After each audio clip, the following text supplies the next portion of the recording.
They called her just a widow. Then she took down the whole gang. The wind moved in slow spirals through the streets of Mercy Hill, stirring dust like ghosts left behind.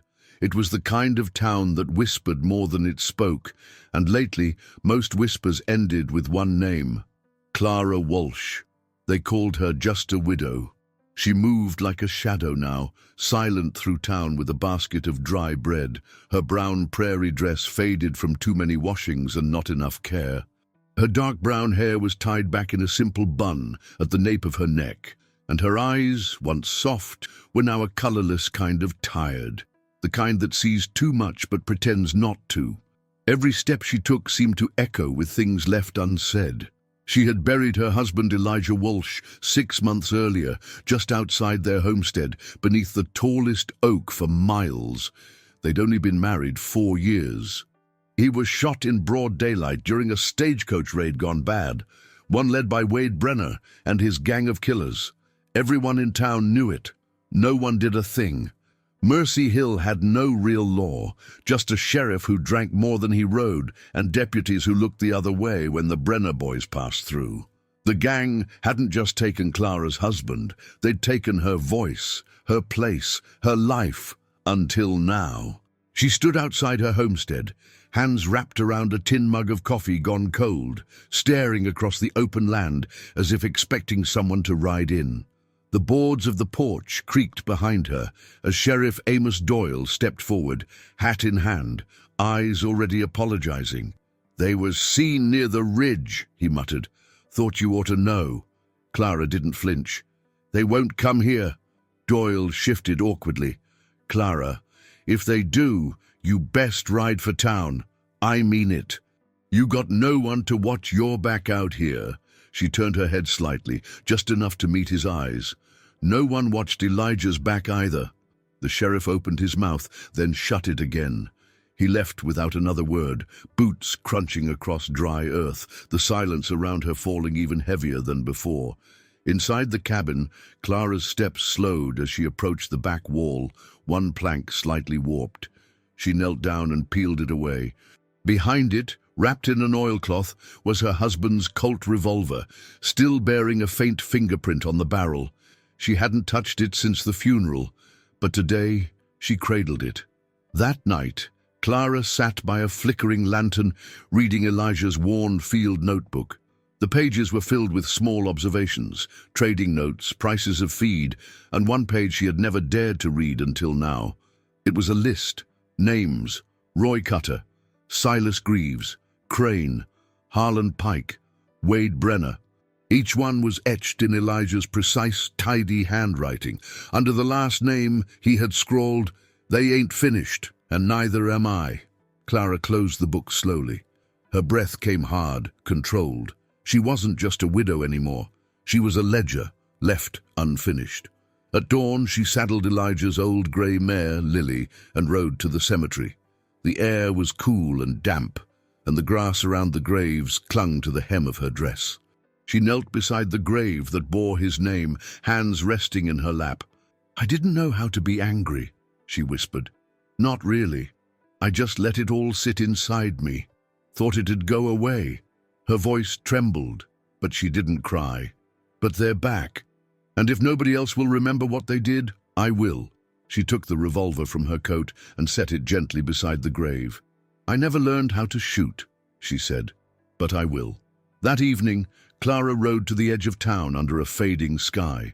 She stopped near a grove of trees where no one would see. There, she set up bottles on a fallen fence and tried to steady her shaking hand. Her first shot missed the bottle by 5 feet. The second hit the fence post. The third snapped the bottle's neck. She smiled. Behind her, Etta Calhoun, a former saloon girl with smoke in her voice and a pistol tucked in her boot, leaned against a tree, arms crossed. "You'll lose a finger if you keep squeezing the trigger like that," she said. Clara didn't flinch. "What do you want?" "Nothing," Etta replied. "Just thought you should know. Folks in town are saying you're losing your mind." Clara looked at the shattered bottle. "They said the same when I married Elijah." Etta smirked. "And now they say you're just a widow." Clara reloaded the revolver. "Not for long." Etta stepped forward and kicked a fresh bottle into place. If you're serious, you'll need more than 5 bullets and anger. I'm not angry, Clara said. What are you then? Clara raised the revolver. Awake! The shot rang out clean. The bottle exploded. The next morning brought no birdsong, just the low hum of wind through brittle grass and the distant creak of rusted fences. Clara stood outside her cabin, hands raw from working the soil. She had dug all night, not for a new grave, but for something buried long before Elijah died. The woman she used to be. She had burned her wedding dress the night before. Watched the fabric curl and blacken in the fire like dead petals. It had felt like cutting loose from something soft and suffocating. The prairie didn't offer much comfort, but at least it told the truth. She tightened her belt and holstered the Colt against her hip, still stiff from lack of use, but now familiar against her side. There was no room left in her life for hesitation. Not anymore. The first stop was the general store, where old Mr.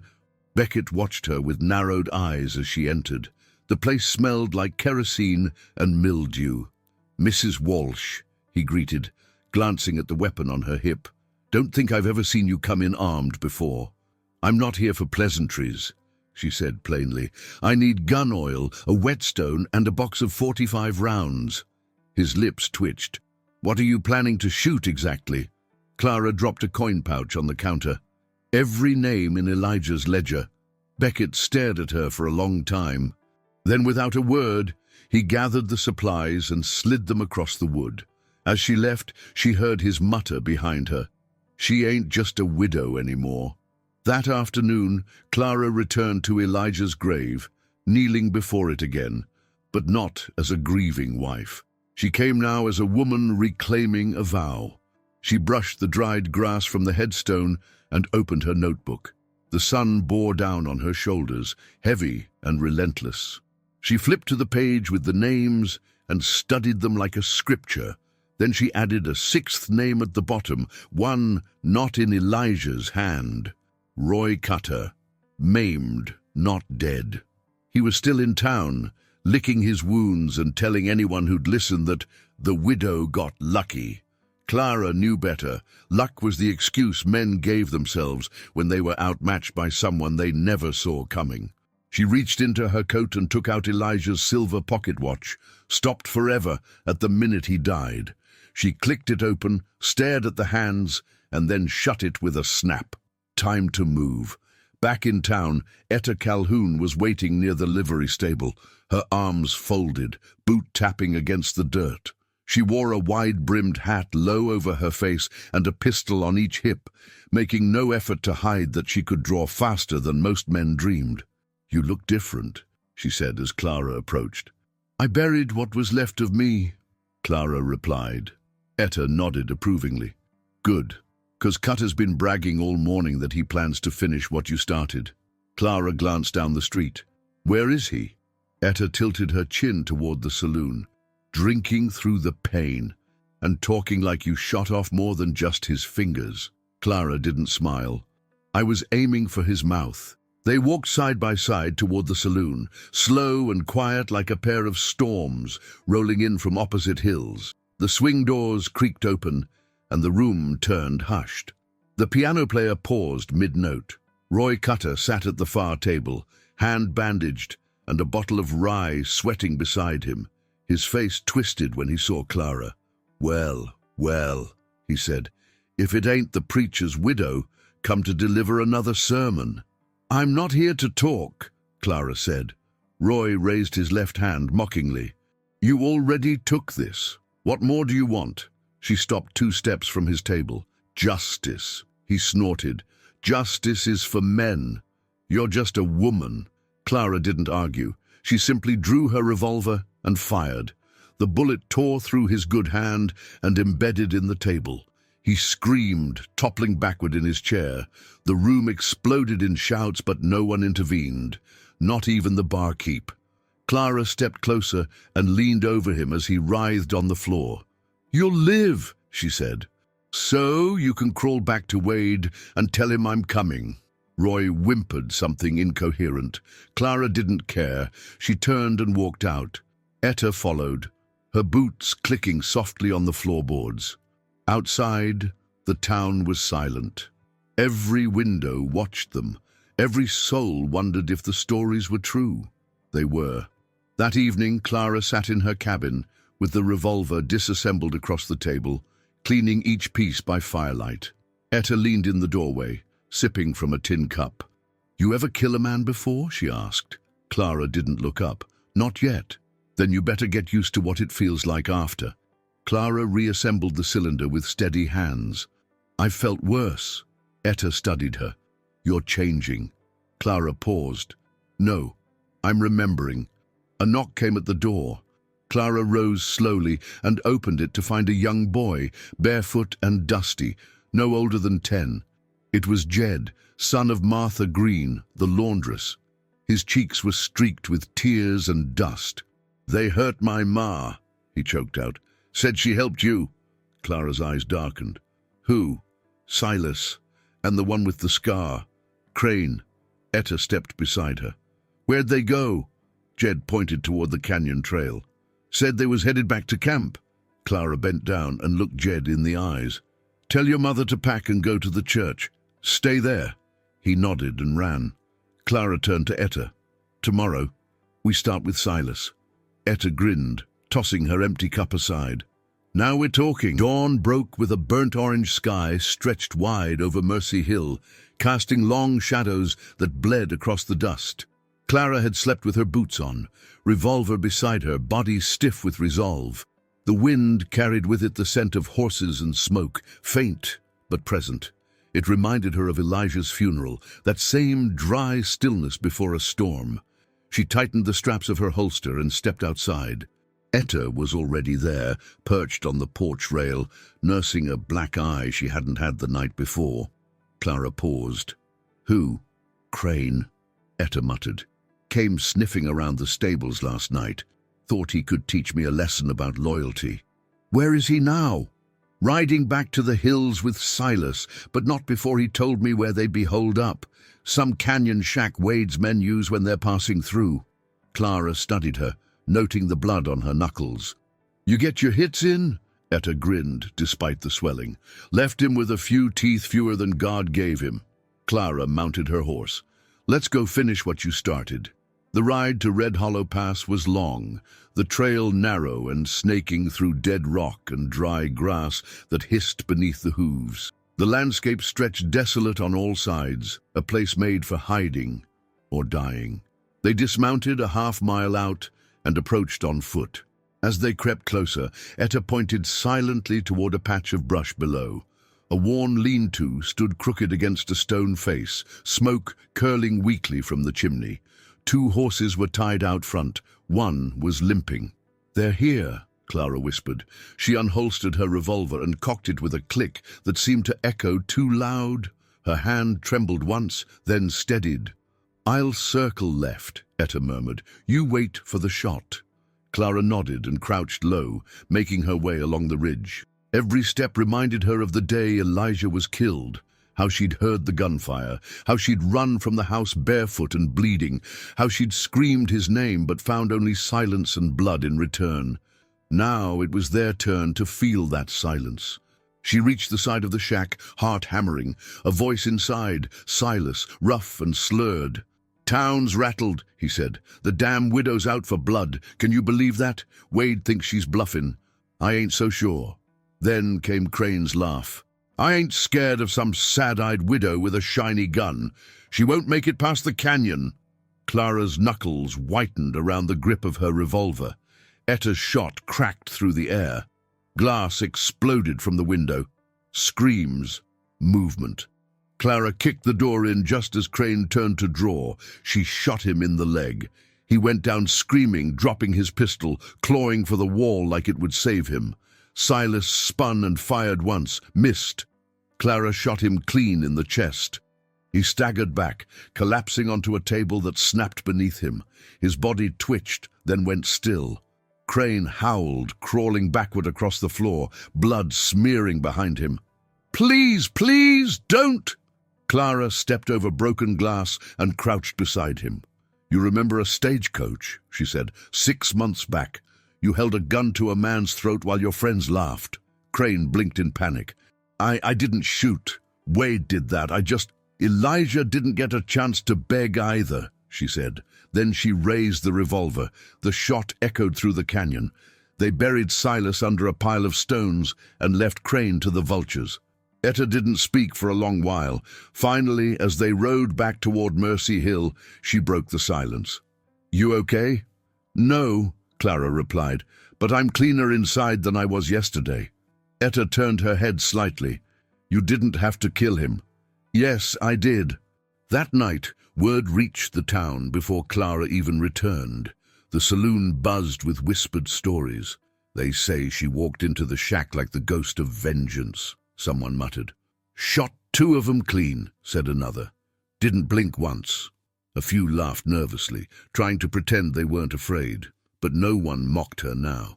Clara returned to her cabin to find a note nailed to her door. No words, just a bullet, carved with an X on one side, Wade's mark. She stared at it for a long time, then pulled it free and dropped it into a tin cup on her table. It rang like a bell. She sat down and opened Elijah's notebook again. Another name, Silas, was crossed out. So was Crane. Only 2 names left, Harlan Pike, Wade Brenner. And then it would be done. Or maybe not. The next morning, as Clara watered her horse, Sheriff Doyle rode up, face pale and voice tight. "You've stirred up a fire you can't put out," he warned. "Brenner's coming for you. He's got Harlan with him. They're bringing death behind him like a dust storm." "I know," Clara said calmly. He swallowed. "You should run." Clara looked him in the eye. "I buried a good man in this soil. I'm not running from it." He watched her for a long moment, then nodded once and rode away. From the porch, Etta loaded her rifle. "You sure you're ready for Harlan?" Clara buckled her holster. "No, but I'm ready enough." Clara sat at the table, lantern flickering low, Elijah's notebook open in front of her. The room smelled faintly of gun oil and ash. She had crossed out 3 names now, Roy Cutter, Silas Greaves, and Crane. The ink was thick and final, but there were 2 left, and the weight of them hung heavy on the page. Harlan Pike, Wade Brenner. She traced each name with her fingertips slowly. Harlan was the most brutal of them all, a man of few words and fast violence. Elijah had once described him as a snake in boots, always quiet before the strike, always venomous after. And Wade was more than a name. He was a sickness, the kind that spread through fear and silence, poisoning everything he touched. And Mercy Hill had been breathing him in for years. Clara closed the notebook and rose to her feet. That morning, she rode into town, not as a mourner, not as a mystery, but as something new entirely. People stepped aside when she passed. Some tipped their hats. Some looked away. The whispers were still there, but they'd changed shape. "Don't cross her. She took down Silas and Crane. She's hunting the Brenners like a goddamn reaper." Clara stopped in front of the saloon. It was early, the place still reeking of old beer and sweat. Inside, a few rough-looking men loitered at the bar, among them a half-drunk trader named Lem Anders, who claimed to have once ridden with Wade before thinking better of it. Clara walked up to him without hesitation. "You know where Harlan is," Lem blinked. "I ain't seen him in months." Clara said nothing, just stared. After a beat, Lem shifted in his chair, glanced around, then leaned in. "Last I heard, they're camped out past Devil's Spine. That's where Wade likes to hole up when things get too loud. Harlan's always close, like a dog guarding a fire." Clara nodded once. "Thanks." Before she turned to leave, Lem added, "You won't make it out of there alive. They'll gut you before you get off your horse." She looked back at him. "Let them try." Clara returned to the cabin and began preparing. She packed Elijah's old saddlebag with bullets, oil, and 3 sticks of dynamite, left behind by a miner who owed her husband once. She tucked a knife into her boot, loaded the revolver, and tied her hair back tighter than usual. Etta watched from the doorway, her usual smirk replaced by something closer to concern. "You going after Harlan alone?" I'm not dragging anyone into this, Clara said. I'm already in it, Etta replied. And I know a man who knows the trails through Devil's Spine better than anyone alive. Clara raised an eyebrow. Tom Finch, Etta said. Blacksmith's son. Used to run messages for the gangs.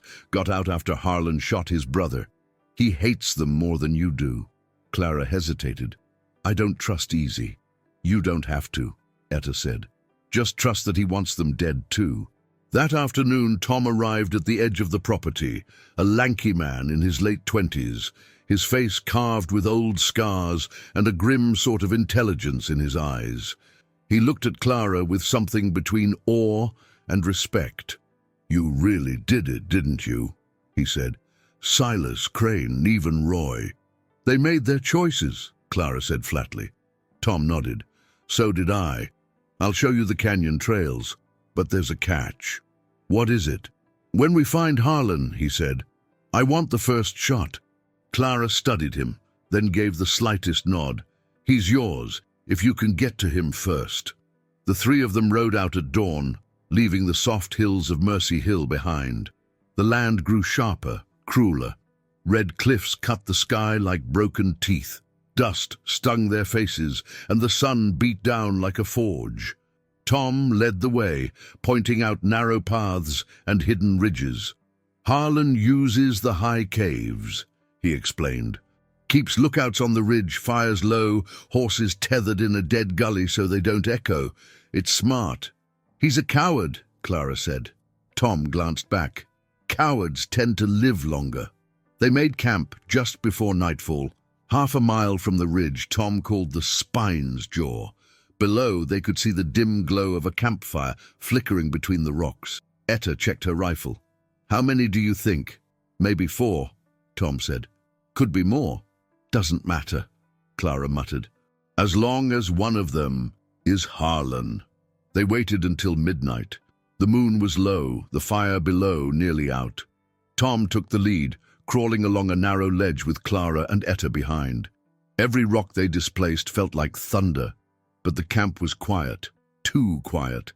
As they approached, Tom held up a hand. He pointed. A man sat alone at the fire, back turned, too still, too silent. Tom whispered, That's not Harlan. He moved closer, reached for the man's shoulder. The figure toppled backward, dead, throat slit, eyes glassy, a trap. From above, gunfire exploded. Bullets sparked off stone. Etta dropped behind a boulder, firing back. Tom grabbed Clara and pulled her behind the embankment. They knew we were coming. How? Clara hissed. Tom's jaw clenched. Somebody in town tipped him. Maybe Lem, maybe someone else. A voice called out from the ridge, low, mocking. It was Harlan Pike. Come on up, widow. Thought you were hunting me? I'm right here. Clara stood, breath steady, eyes locked on the source. Stay here, she told Tom and Etta. They tried to argue. She didn't listen. She walked forward into the open, revolver low at her side. Harlan stepped from the shadows, tall, scarred, wearing a long black coat and a necklace made of bones. He grinned when he saw her. You got stones, I'll give you that, he said. Elijah always said you were the quiet kind. Guess grief turns people wild. Clara didn't flinch. You took him from me, he shrugged. He was in the way. Wade wanted the gold. Then Wade should have done it himself. Harlan drew his gun, but Clara was faster. Her shot hit his thigh. He fell hard. She approached as he writhed, trying to crawl. You think this ends with me? He growled. Wade'll carve your name into a tree and make the town watch. Clara knelt beside him. No. He'll watch as I carve his name into the dirt. Then she plunged the knife into his chest. Minutes later, she emerged from the ridge. Tom looked up. Was it clean? No, she said, but it was necessary. She crossed out Harlan's name in the notebook that night. Only one remained. Fog drifted in like a slow tide, crawling over the hills and swallowing the land beneath it. It moved with eerie quiet, muffling the crunch of hooves and the creak of saddle leather. Somewhere out there, beyond the folds of grey, Wade Brenner was breathing the same cold air as Clara.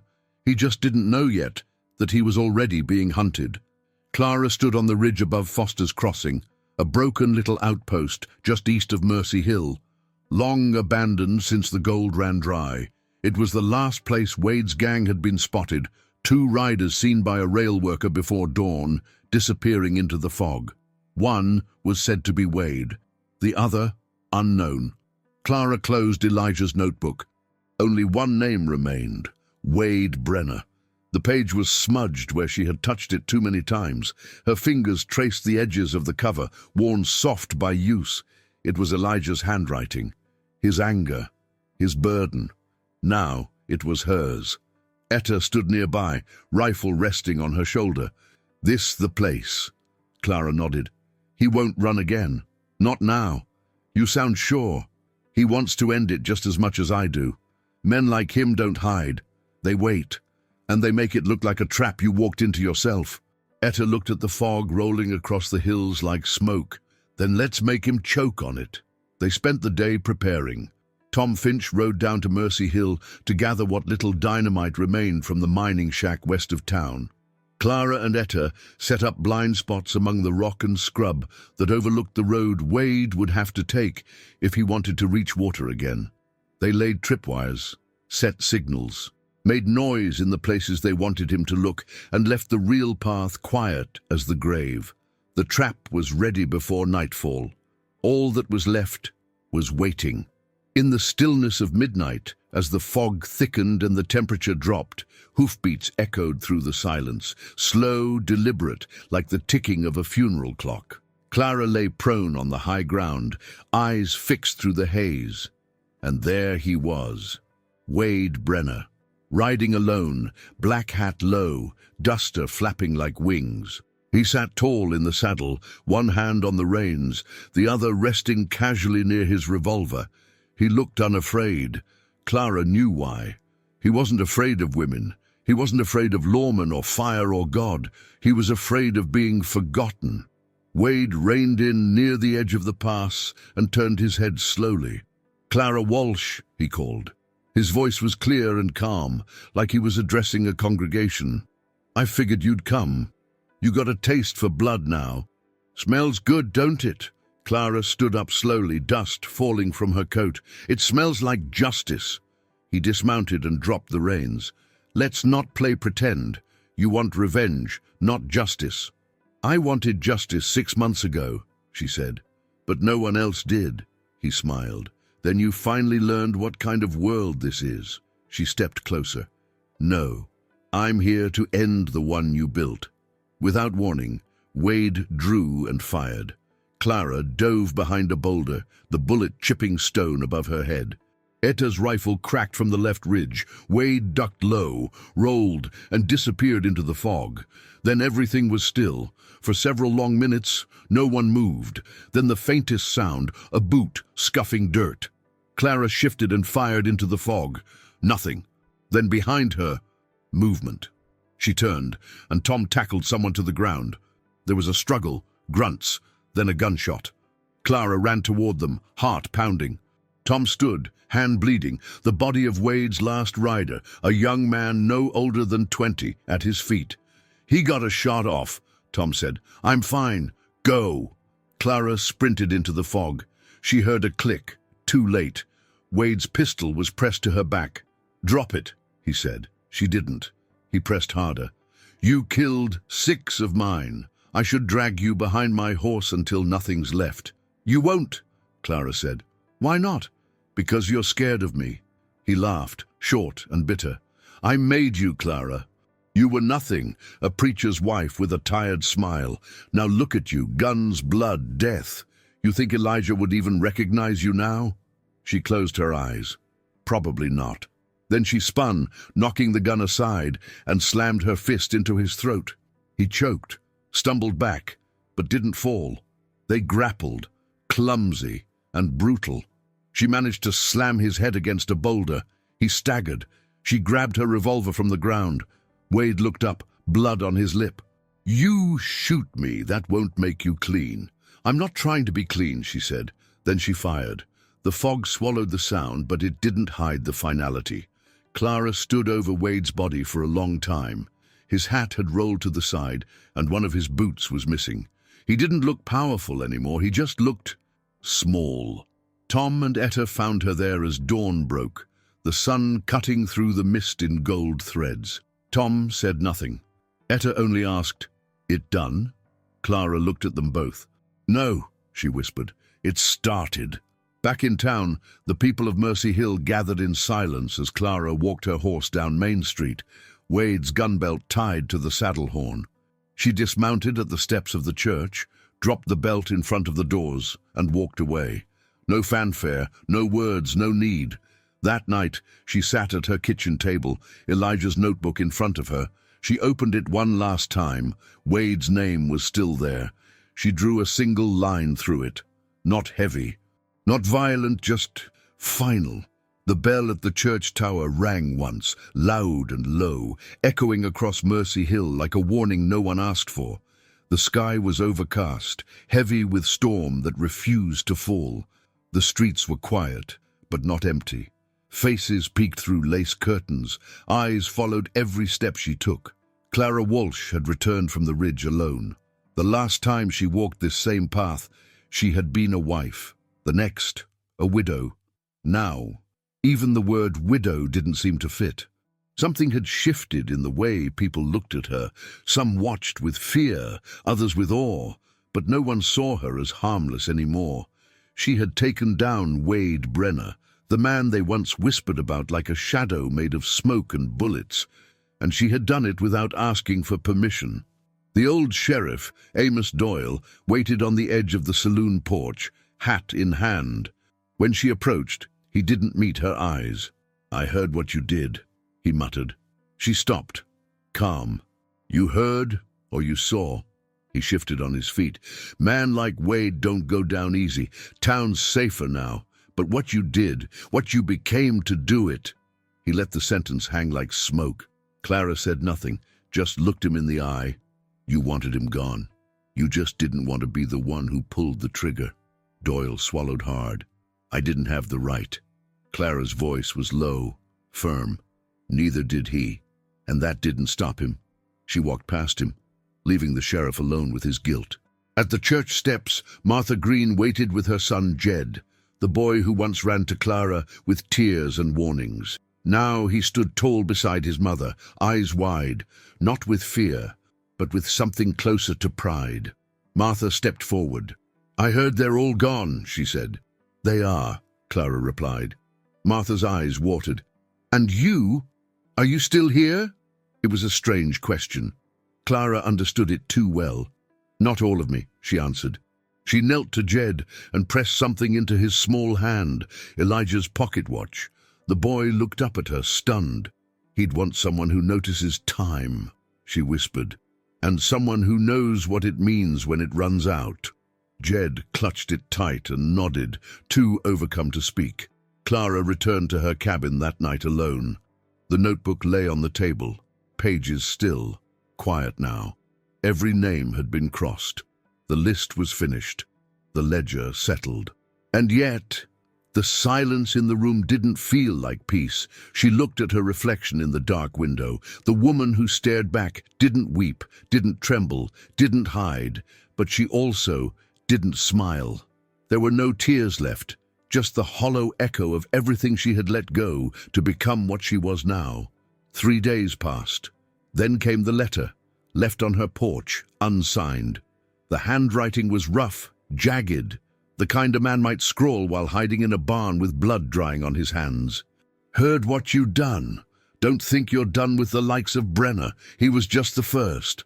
There's more out there. Men who called him brother. Men who want your head, but not me. You got space for another kind of ghost? I owe you that much." It was signed only. W. Etta read it over Clara's shoulder. "You think it's a trick?" "Maybe," Clara said. "Or maybe Wade had enemies of his own." "You gonna answer it?" Clara folded the letter and set it in the fire. "Not yet." On the 4th morning, something unexpected happened. Clara heard hammering. She stepped outside to see Tom Finch repairing her fence, shirt tied around his waist, sweat streaking the dust from his back. "You're not subtle," she said. He grinned without looking up. "You're not easy to thank." "Didn't ask for thanks." "Didn't say you did." I just figured Mercy Hill owes you more than stairs. Down the path, 2 other men were stacking timber.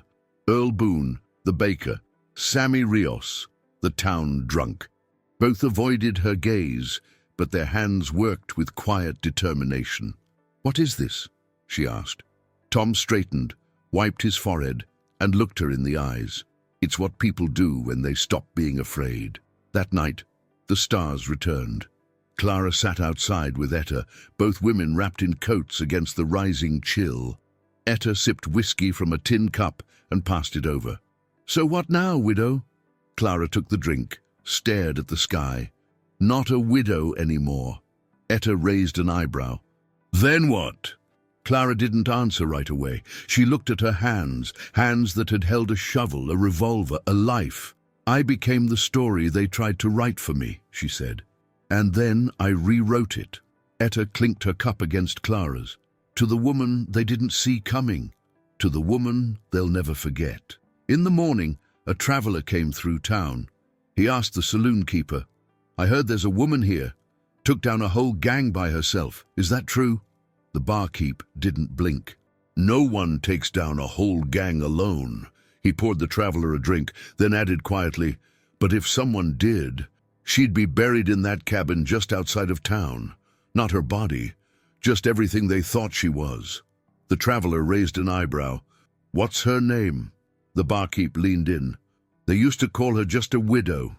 The sun was high over Mercy Hill when the rider came. His horse was lean and tired, its breath misting despite the heat. The man wore no badge, but his coat was thick with dust, and his eyes were sharp with recognition. He said nothing at first, just stepped down from the saddle and handed Sheriff Doyle a sealed letter. Edges worn, the wax seal cracked. The sheriff opened it slowly, his brow furrowed as he read, and then, without a word, he looked toward the hills, toward Clara Walsh's cabin. Clara was tending the edge of her field, what was left of it, kneeling by a patch of bitterroot pushing through dry soil. She didn't look up when the sheriff approached. "I warned you once," he said. "You were starting something you couldn't end. And you didn't listen when I told you it was already started." Doyle sighed. "This came in from Sandhill Junction. Man named Tobias Griggs. Said he's riding with the new Brenner kin. Cousins, friends, whatever's left of that nest you stirred up. Claims they're coming." Clara rose slowly, wiping her hands on her skirt. "How many?" Doyle shook his head. He didn't say. "Just that they're not after the town. Just you." Clara looked toward the ridge, where Elijah had been buried. "Then I'll meet them there." Later that day, Clara, Etta, and Tom gathered inside the cabin. The air was tight, as if the walls had drawn closer. Etta was pacing. "I told you Wade had family. Blood like his doesn't dry easy." Tom leaned on the windowsill, watching the road. "Griggs isn't stupid. He'll come quiet at first, sniff around, see if the town stands with her or not." "They won't," Etta said bitterly. "They watched Elijah die and did nothing." Tom turned. "And now they're building her fence." "That won't stop bullets," Etta snapped. Clara's voice cut through them both, calm, hard. "He wants me, no one else." Etta stopped pacing. "We don't know that. And even if it's true, you think he'll spare anyone who helped you? Me? Tom? That boy you gave the pocket watch to?" Silence. Tom shifted uncomfortably. "What do we do?" Clara turned toward the fire and pulled out Elijah's notebook, its pages now filled with more than names. Dates, drawings, trap ideas, notes about terrain, weaknesses in people. It had become her Bible. She opened to a blank page and began to write. By evening, Clara had sent Tom to ride west, toward the pass that led to Sandhill Junction. "Find where they are," she told him. "Don't engage, just watch, count the horses." Etta stayed behind, but she wasn't still. She cleaned the rifles, restocked bullets, and packed a saddlebag with dried meat and flint. She moved with nervous precision. When Clara finally spoke, it was quiet. "You could leave." Etta didn't look up. "So could you. I dragged you into this." "No," Etta said, loading the last bullet. "I walked in, same as you. Difference is, I ain't got a grave I still visit." Clara turned away, lips tight. After a pause, Etta added softer, "But I do got a debt, one I never told you about." Clara looked over. Etta leaned against the table, fingers running the edge of a rifle barrel. "You remember how I said Wade used to come through town regular?" Clara nodded. "Well, he didn't just come to drink or brag. He came to collect." Clara's brow furrowed. "Collect what?" "My silence." Etta took a breath. 6 years ago, before Elijah married you, Wade tried to buy my sister, said he'd take her east, give her a house, make her his wife. I knew better. I told him no. So he burned our shack and took her anyway. I never saw her again." Clara stepped forward, stunned. "Why didn't you tell me?" "Because telling didn't stop men like him. Action does." She looked Clara in the eyes. "And that's why I stayed. That's why I fought. Not for you, Clara. For her, for what I couldn't do then." Clara sat slowly. "I'm sorry." Etta smiled sadly. "You brought justice into a town that forgot what the word meant, and you did it with nothing but grief in your hands. I should be the one saying sorry. I didn't join you sooner." Just before dawn, Tom returned. "They're 10 riders strong," he said, breathless. "Coming fast. They'll be here by nightfall." Etta raised her rifle. "Then we ride now. We meet them halfway and take out as many as we can before they even reach the ridge." Tom hesitated. "They've got Griggs at the front. And, Clara, you need to know this. They're not just riding for revenge." "What then?" Clara asked. Tom's voice lowered. "There's a price on your head now, $200, posted in 4 counties. Says you murdered Wade in cold blood and shot Silas in the back." Clara stared at him. "They're bounty hunters?" she asked. "Bounty or blood," Tom said. "Some want the reward. Others just want your head for what you represent." Clara's grip tightened. "Then let's give them something worth chasing." As the sun rose, the 3 of them rode out with purpose. Clara led them to the top of Elijah's Ridge, overlooking the pass where the enemy would come through. She'd chosen this ground carefully, with choke points, high rocks, and enough loose shale to make horses stumble. They laid traps, dug shallow lines, set fires ready to light. When dusk came, Clara stood at the edge of the ridge, coat flapping in the dry wind, revolver on her hip, rifle strapped to her back. Etta joined her. "We won't survive this clean." Clara didn't answer. She just looked at the valley. Tom, down below, lit a fire line, an old trick Elijah had taught him once. The flames danced in rows. The shadows began to move. 10 riders, 9 strangers, and 1 man who had already betrayed her once. Tobias Griggs. His voice rang out across the dusk. "Clara Walsh, come on down!" She didn't move. He tried again. "You want peace? Throw your guns and kneel. You want a grave? Keep standing." The wind picked up. Clara raised her rifle. Behind her, Etta whispered, "For my sister." Clara's answer was steady. "For Elijah." Then the bullets began to fly. The first rider never saw it coming. As he charged through the narrow gap at the base of Elijah's Ridge, the ground beneath his horse gave way. A trap pit lined with iron spikes, hidden by dry brush and shallow dirt. The scream of the animal and the crunch of bone echoed across the canyon. The man didn't even have time to shout. Clara, crouched high behind the ridge wall, didn't blink. Another rider tried to veer left. Etta's rifle cracked, sending him tumbling from the saddle, his body flailing mid-air before landing in silence. Below, Tom Finch ignited the first fire line. Flames leapt between brush like angry tongues, forcing the remaining riders to scatter in confusion. Horses reared. Gunfire rang out in scattered bursts, undisciplined. The ambush had worked, but it wouldn't last.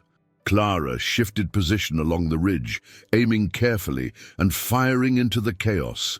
Her bullets were not wild. Every shot had intent. Every shot counted. 3 down, 7 left. And then came Tobias Griggs.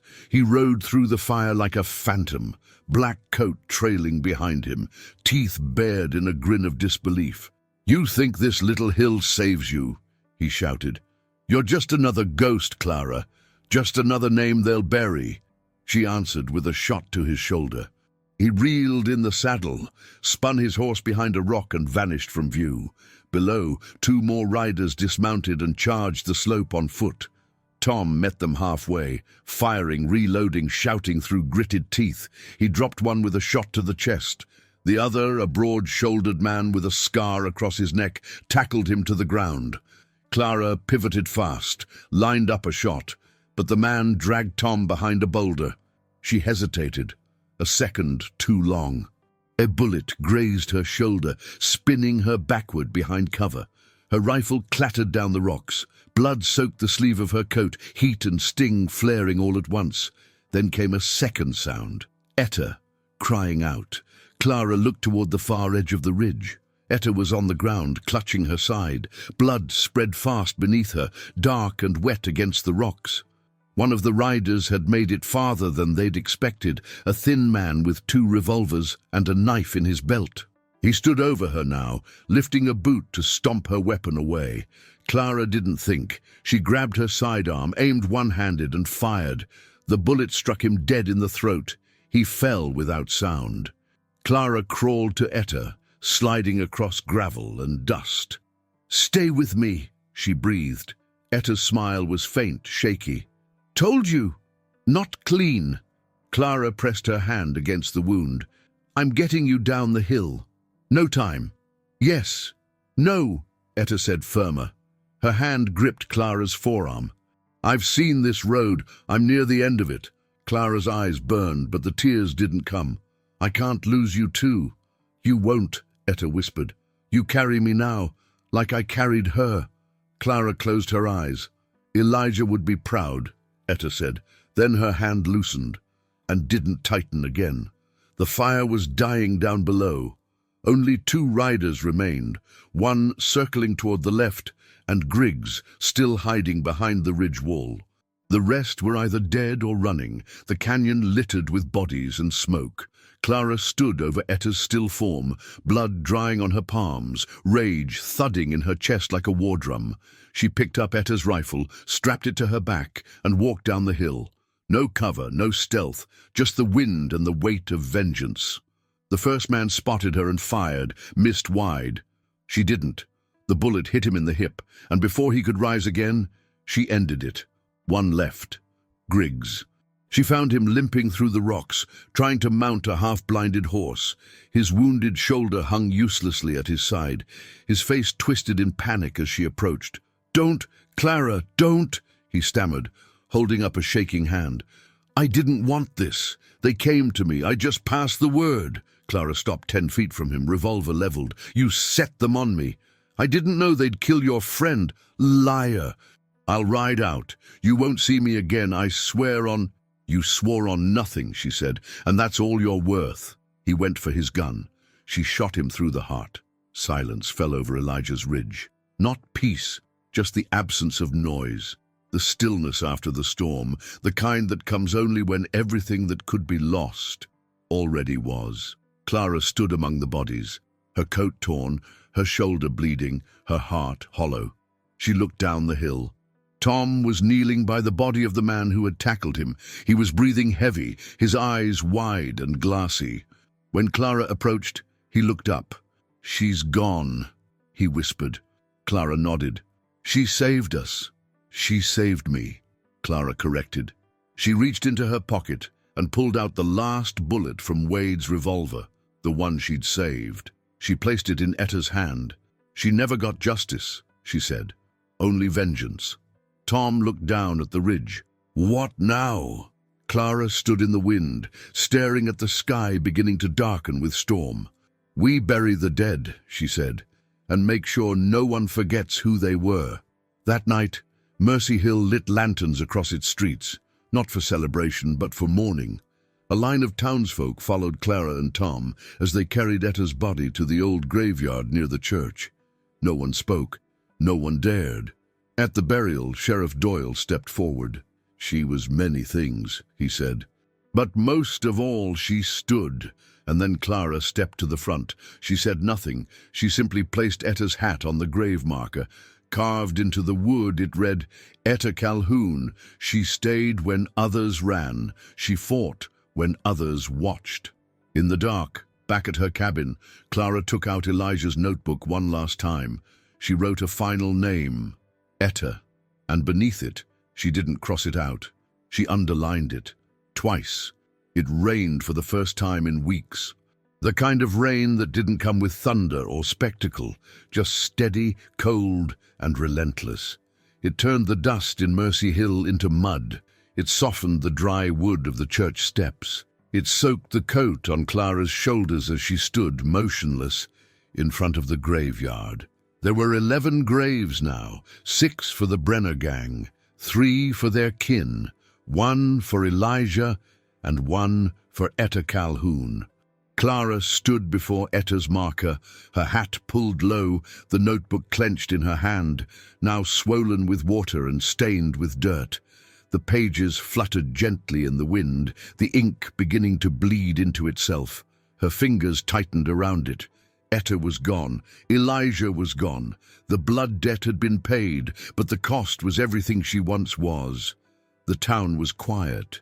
No celebration, no songs, just respect and distance. People now spoke her name in the same way they once spoke Wade's, with lowered voices and uncertain eyes.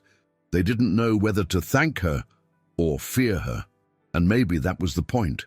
Clara returned to her cabin to find Tom Finch waiting on the porch. He stood slowly as she approached, eyes scanning her face. "Storm's heading east," he said. "So am I," she replied. He blinked. "You're leaving?" She nodded. "There's nothing left here, Tom. Not for me." "But you rebuilt this town." "No," Clara said softly. "I just reminded them how to stand up." Tom stepped forward, his voice low. "You could stay. Folks would follow you now. They already do." Clara gave him a faint, tired smile. "They don't need me to stay. They need me to leave." Before sunrise, Clara packed the notebook, the revolver, and the last of Elijah's things into a worn saddlebag. She left behind the house, the garden, the fence they'd built with their own hands, and a bullet placed gently on the mantel. The bullet Wade had tried to kill her with. She never used it. Now it would stay. A reminder that not all violence needs to be answered, but all injustice needs to be seen. She rode out alone. No fanfare, no farewell, just hoofbeats on wet earth, fading into the morning. She didn't look back.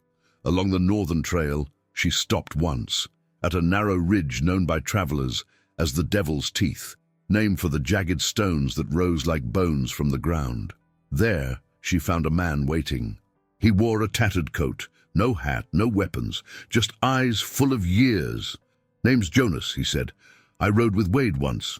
Long time ago." Clara didn't draw her gun. "Then why are you here?" "Because I heard what you did, and I wanted to see the woman who broke the spine of a monster." Clara's voice was quiet. "He wasn't the monster, he was the symptom." Jonas nodded. "That makes you the cure?" "No," she said. "The consequence." They stood in silence for a long moment. Then Jonas reached into his coat and handed her a small wooden box. Inside, a single folded piece of parchment. A bounty notice. Her name printed in red ink. "Price on your head's gone now," he said. "Pulled down in 3 counties. No one's coming anymore." Clara looked at the notice for a moment, then let the rain dissolve it in her hand. "I'm not hard to find," she said, "but I'm done running." Jonas chuckled. "I think the West just got smaller." She mounted her horse again and nodded to him. "Tell them I went east. Let the ones who fear me chase shadows. And if someone finds you?" Clara looked toward the rising sun. "Then they'll learn what happens when you corner a ghost." By midday, she passed the last edge of Mercy Hill's valley. The trees thickened, the trail narrowed, and the signs of her old life faded behind her. But on the ridge above, a cross stood, carved into the bark of a pine tree. She hadn't put it there. Someone else had.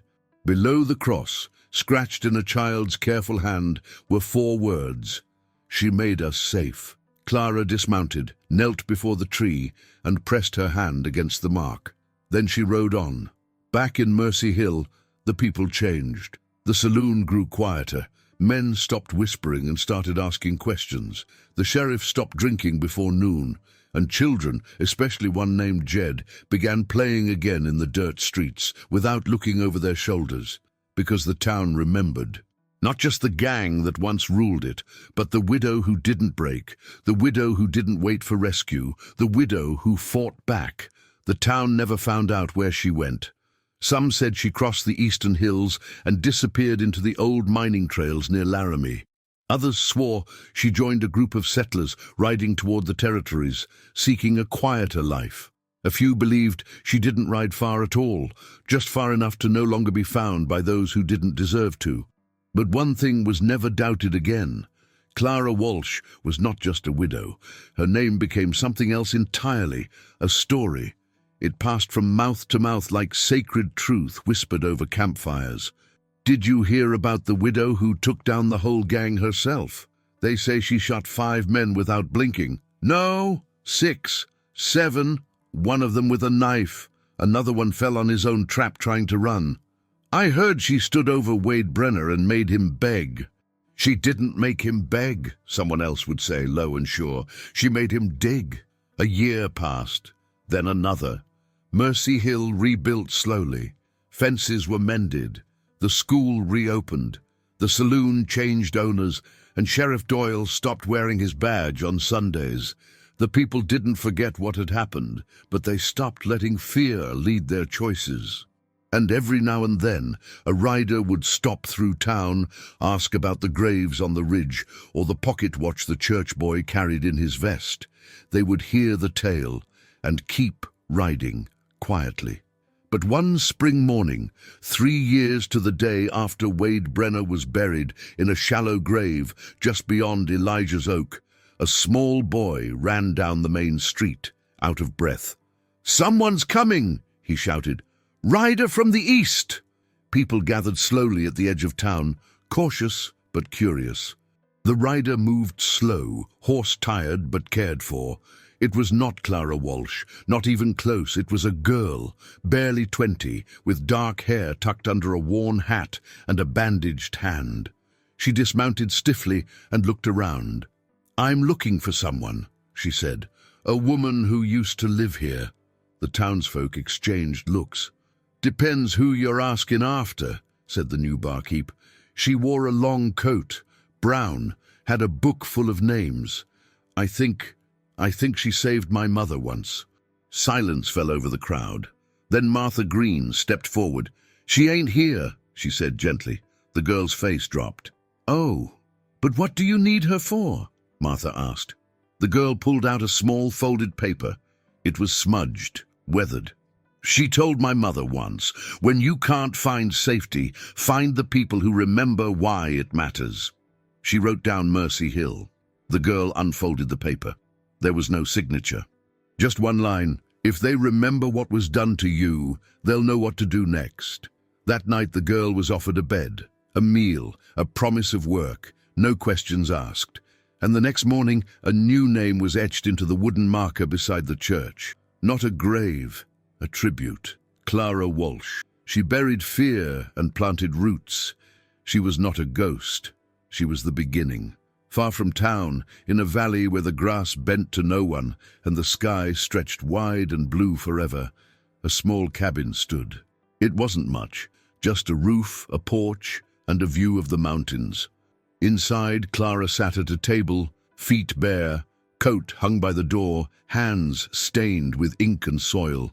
The old notebook, Elijah's, rested open before her. It was no longer a list of names.